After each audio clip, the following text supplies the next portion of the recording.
Actually ये हमारी शादी 24 मई 2024 को हुई थी, वीडियो कॉन्फ्रेंस के ज़रिए। ये मेरी कज़न है, मेरे मामू की बेटी हैं। कहाँ रहते हैं?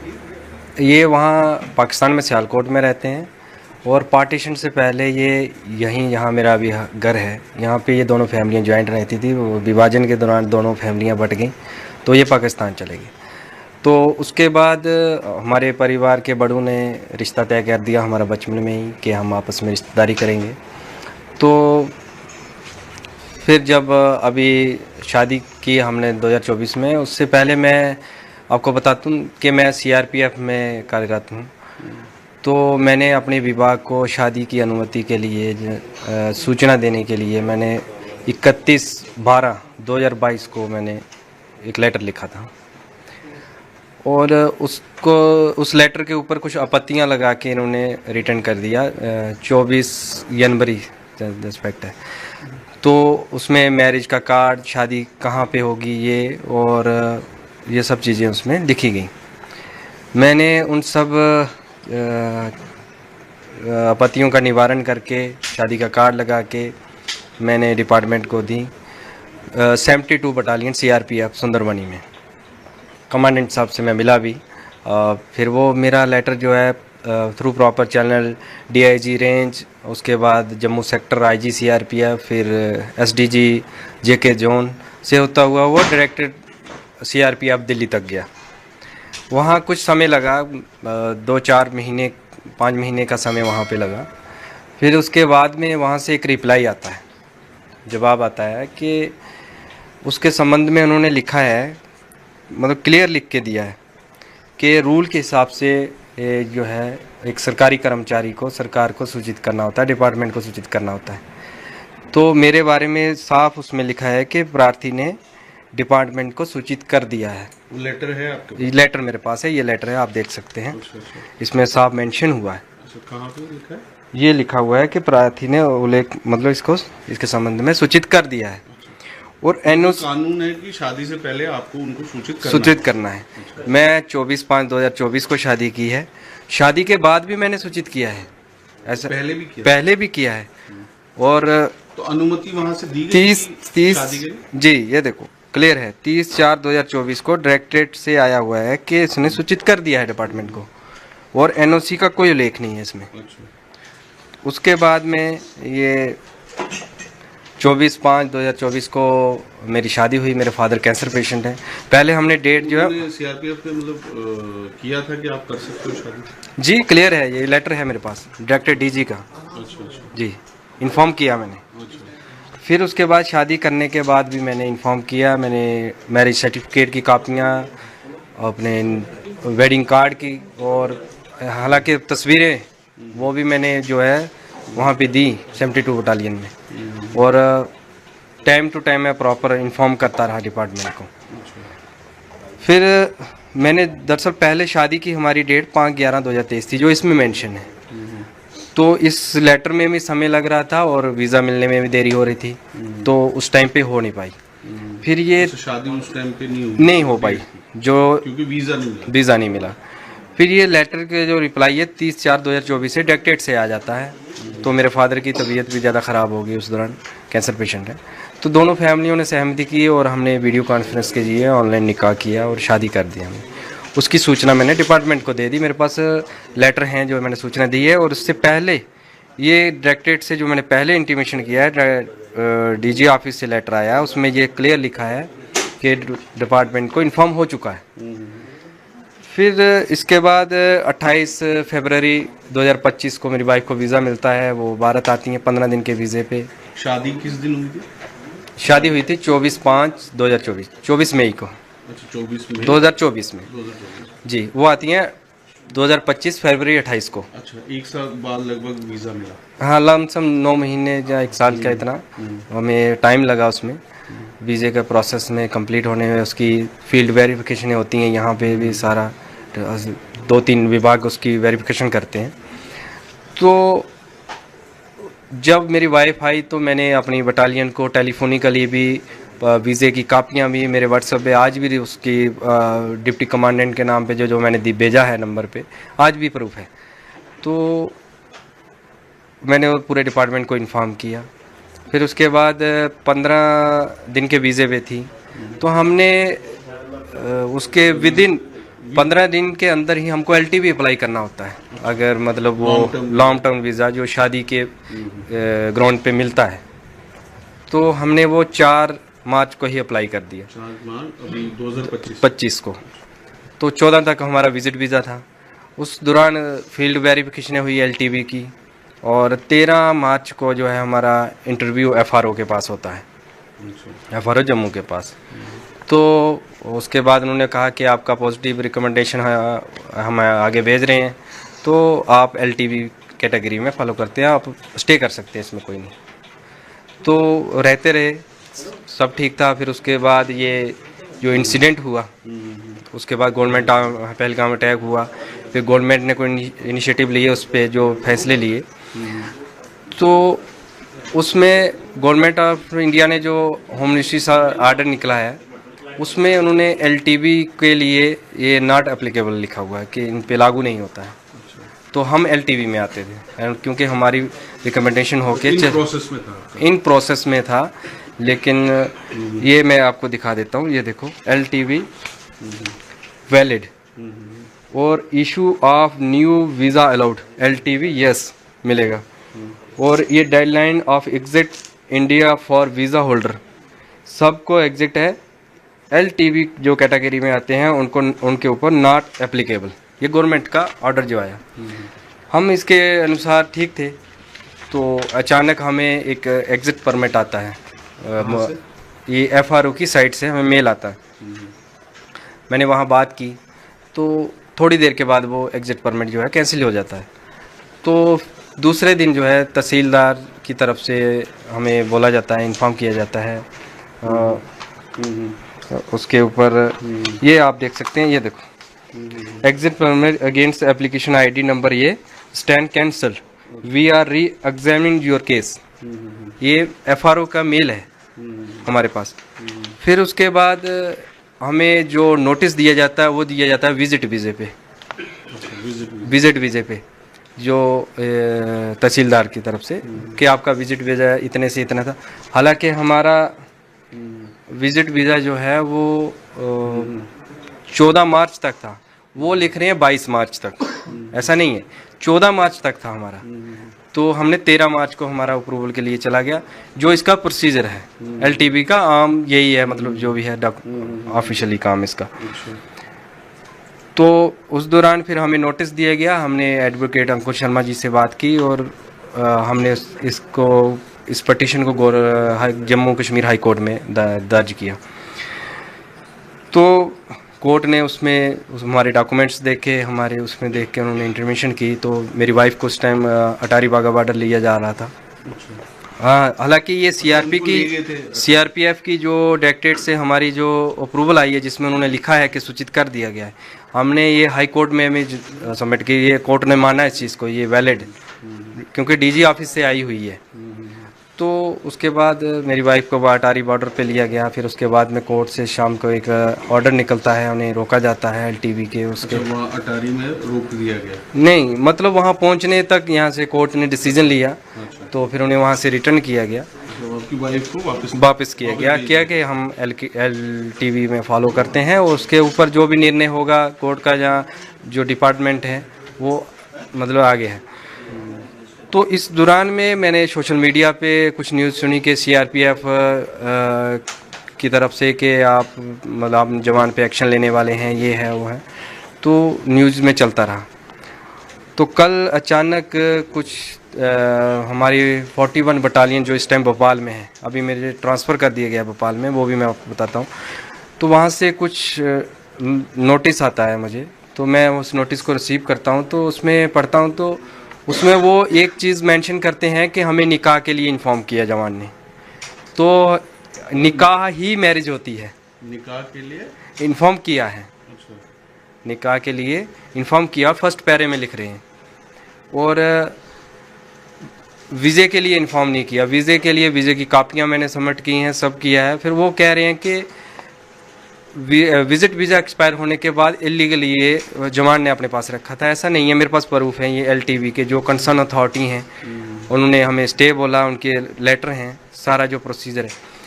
मैंने ये एलटीवी अप्लाई के, विजिट वीज़े के जो भी प्रोसीजर है वो लिखित में भी और कल भेजे आपने? नहीं, पत्रियाँ, ये इसके कापियाँ वो मैंने 41 बटालियन में भी जमा की हैं पहले।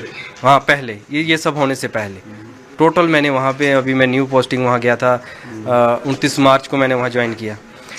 इससे पहले एक इंसिडेंट मेरे साथ हुआ अचानक। इस पे कल वाले में क्या आप बताया गया कि आपको डिस्मिस किया जाता है? जी, उसमें लिखा गया है कि क्या आप है लेटर में क्या है? लेटर में ये चीज़ भी वो मेंशन कर रहे हैं कि निकाह के बारे में जवान ने सूचित किया है, तो वो बता रहे हैं कि विजिट वीज़े के बाद आपने एक पाकिस्तानी को घर में रखा, जो कि वो एलटीवी में उस रखा। वजह से वो हाँ। रीजन दिया गया, लिखा है कि आपको डिसमिस किया है। क्या रीजंस क्या दिए डिसमिस के? रीज़न यही लिखा है उसमें कि आपने एलटीवी ख़त्म होने के बाद अपनी वाइफ को यहाँ पे रखा और इसमें आपने डिपार्टमेंट को इन्फॉर्म नहीं किया। इन्फॉर्म मैंने किया, मेरे पास प्रूफ है, प्रॉपर चैनल मैंने उसमें डॉक्यूमेंट लगा के इन्फॉर्म किया हुआ है। एलटीवी के कागज़ भी मैंने जो है 41 बटालियन में भी जमा कर दिए हैं। तो इससे पहले मुझे 72 बटालियन में जब मेरी वाइफ आई, उसके बाद मैं छुट्टी काट के 23 मार्च को मैं 72 बटालियन में रिपोर्ट किया था। तो आप इस दौरान कहाँ पोस्टेड है? जम्मू कश्मीर में पोस्टेड? नहीं, मैं इस टाइम मध्य प्रदेश भोपाल में पोस्टेड हूँ। वो तो अभी है जी। जब ये सारा अब शादी हो रही थी तो कहाँ? उस टाइम मैं जम्मू कश्मीर सुंदरमणि मेरा हेडक्वार्टर था 72 बटालियन का, जम्मू कश्मीर और शिवखोड़ी में मेरी पोस्टिंग थी। अच्छा, अभी इधर ही पोस्टेड? जी।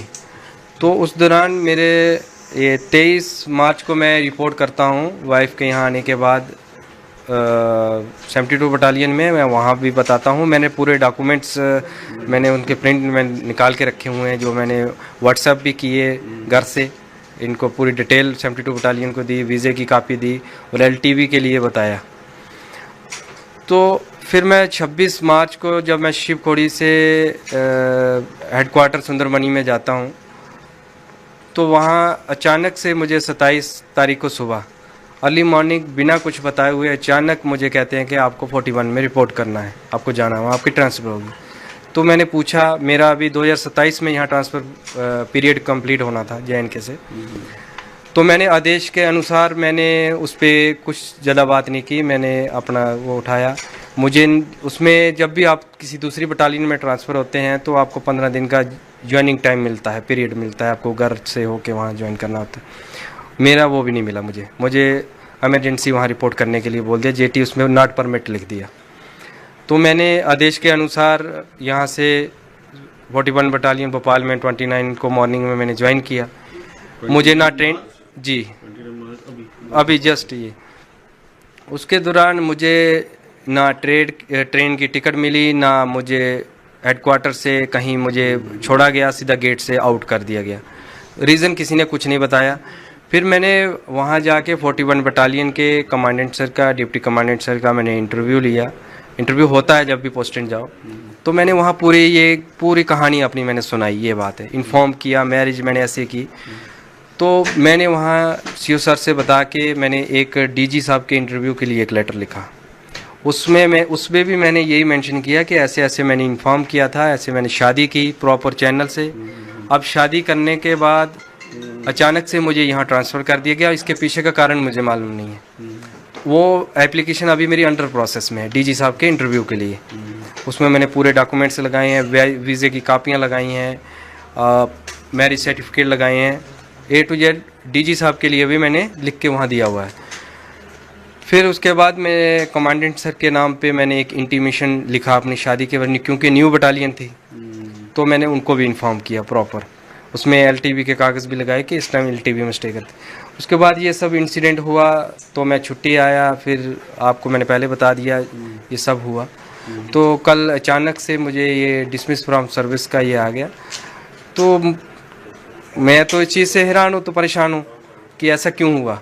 मैं यही प्राइम मिनिस्टर साहब से, होम मिनिस्टर साहब से अपील करना चाहता हूँ कि एक जवान होने के नाते ही मेरे साथ इंसाफ किया जाए कि ऐसा क्यों।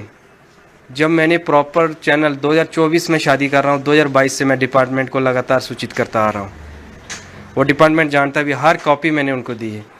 और ये एलटीवी की बात, ये एफआरओ कंसर्न के बाद ये मेरे पास पेपर हैं, ये आप देख सकते हैं। Has been refer to higher authority for approval के लिए एमएचए को जा रखा है हायर अथॉरिटी के पास। तो मुझे बताओ कि इसमें कहाँ पे इलीगल हुआ है, जहाँ आप लोग देख सकते हैं डायरेक्टेड का क्लियर आर्डर है, सूचित मैंने किया है सीआरपीएफ को, वो क्लियर लिख रहे हैं कि हमें इन्फॉर्म नहीं किया। एक चीज़ उन्होंने मेरे डिसमिस आर्डर में मेंशन की है कि हमें निकाह के लिए सूचित किया। निकाह ही तो होता है शादी, वही तो की है, उसके अलावा तो कुछ नहीं है उसमें। तो मेरी होम मिनिस्टर साहब से और प्राइम मिनिस्टर साहब से ये अपील है कि वो पर्सनली तौर पे इस चीज़ के ऊपर देखें कि एक जवान के साथ ये क्यों हो रहा है। जो होम मिनिस्टर साहब की जो गाइडलाइन आई है जो एग्ज़िट परमिट वीज़े के लिए, मेरे ख्याल से जहाँ तक मेरी समझ है ये टोटली उसके खिलाफ है। आपको मैंने दिखाया भी है, उसमें वैलिड भी है, न्यू वीज़े एलटीवी ही इशू होंगे, उस पर ये ऑर्डर एप्लीकेबल भी नहीं है। तो प्रॉपर उसके खिलाफ ये मेरे साथ किया जा रहा है। तो कल मुझे ये डिसमिस का नोटिस दिया गया, तो मैं अपनी अपील जो है प्राइम मिनिस्टर साहब से और होम मिनिस्टर साहब से करना चाहता हूँ। तो क्या बोलते हैं, मतलब घर में क्या माहौल है, जैसे वाइफ है वो क्या नहीं, घर में सब परेशान हो गए, अचानक से ऐसा किया जा रहा है, सभी लोग परेशान हैं, आसपास के भी आ रहे हैं, बैठ रहे हैं। एक मतलब दुख की माहौल बन गया हमारे घर में, एक मातम तरह की माहौल बन गया कि हो क्या रहा हमारे साथ, जबकि हमने प्रॉपर चैनल से हर चीज़ की हुई है। मेरे जहाँ तक मेरी सूझबूझ बोल रही है कि कहीं एक कागज़ में मिस्टेक नहीं है, तो ऐसा हमारे साथ किया जा रहा है। तो जैसे आपकी वाइफ है वो पाकिस्तान से, उनका क्या कहना है? वो भी प्राइम, उन्होंने पहले भी अपने इंटरव्यू में कहा था, प्राइम मिनिस्टर साहब से अपील की थी कि हम सबको दुख है, बीइंग ए सोल्जर्स मुझे ज़्यादा दुख है इस चीज़ का। हम भी तो ड्यूटी करते हैं, जो हुआ है उसके तो हम खिलाफ हैं, और जो गवर्नमेंट ने एक्शन लिया वो भी सराहनीय है, अच्छा है। पर लेकिन गवर्नमेंट की जो गाइडलाइन आई है, जो उसमें आई है, हम उस कैटेगरी में फॉलो करते हैं, इसीलिए हम स्टे कर रहे हैं। इसीलिए हाई कोर्ट ने भी उस चीज़ को माना है। और अचानक से सीआरपीएफ डिपार्टमेंट मुझे बर्खास्त करता है, तो यही मैं कहना चाहता हूँ और अपील करना चाहता हूँ। तो जिस तरह आप सीआरपीएफ में है, तो यहाँ काउंटर टेररिज्म ऑपरेशन क्या आपने किए हैं, क्या आप लड़े हो? मतलब अगर आपसे मौका मिले एज ए सीआरपीएफ, क्या आप करेंगे? नहीं, जाहिर जब मैंने एक डिपार्टमेंट को ज्वाइन किया है, उसमें मैंने ट्रेनिंग की है और ड्यूटी मैंने अपनी ईमानदारी से हर जगह ड्यूटी की है। मैंने छत्तीसगढ़ में सेवा दी है ऑपरेशनों में, उसके बाद मैंने बिहार में सेवा दी है, छत्तीसगढ़ में ऑपरेशन में, छत्तीसगढ़ में मैं 2-2.5 साल रहा, वहाँ पे रहा हूँ। जेएनके में मैं जम्मू और ये राजौरी के एरिया में ही रहा हूँ, और अभी मुझे भोपाल में पोस्टेड किया गया। तो अचानक से मेरे साथ ऐसे किया जाना, मेरे ख्याल से मेरे साथ इंसाफ नहीं हो रहा है। तो मैं इस चीज़ की अपील जो है प्राइम मिनिस्टर साहब से करता हूँ कि मेरे साथ इंसाफ किया जाए, जस्टिस किया जाए। अब आपके पास क्या ऑप्शन है, क्या लीगल में आप जा सकते हैं? जी, मैं ज़रूर इसके लिए मैंने अपने वकील साहब से भी बात की है, तो मैं हाई कोर्ट से अपील करूंगा, मुझे इंसाफ दिलवाया जाए। और मैं प्राइम मिनिस्टर और होम मिनिस्टर साहब से भी अपील करता हूं कि इसमें। और जो वीज़ा पेंडिंग है वाइफ का?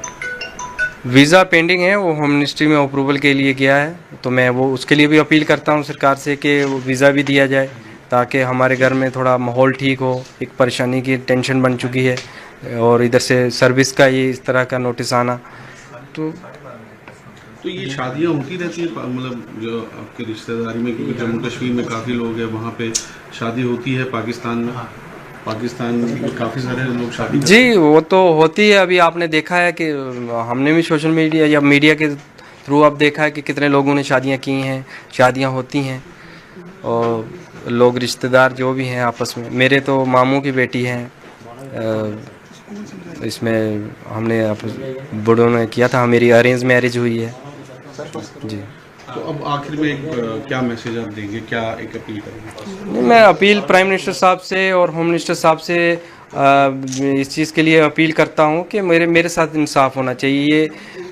ये जो मेरे साथ किया जा रहा है, मेरे पास पूरे प्रूफ हैं, मैंने डिपार्टमेंट को इन्फॉर्म किया है, तो अचानक मेरे साथ ऐसे किया जा रहा है, उधर वीज़े के लिए और दूसरा सर्विस से इस तरह करना, तो एक हम परेशान हैं। हम इसके लिए गुहार लगाते हैं प्राइम मिनिस्टर और होम मिनिस्टर।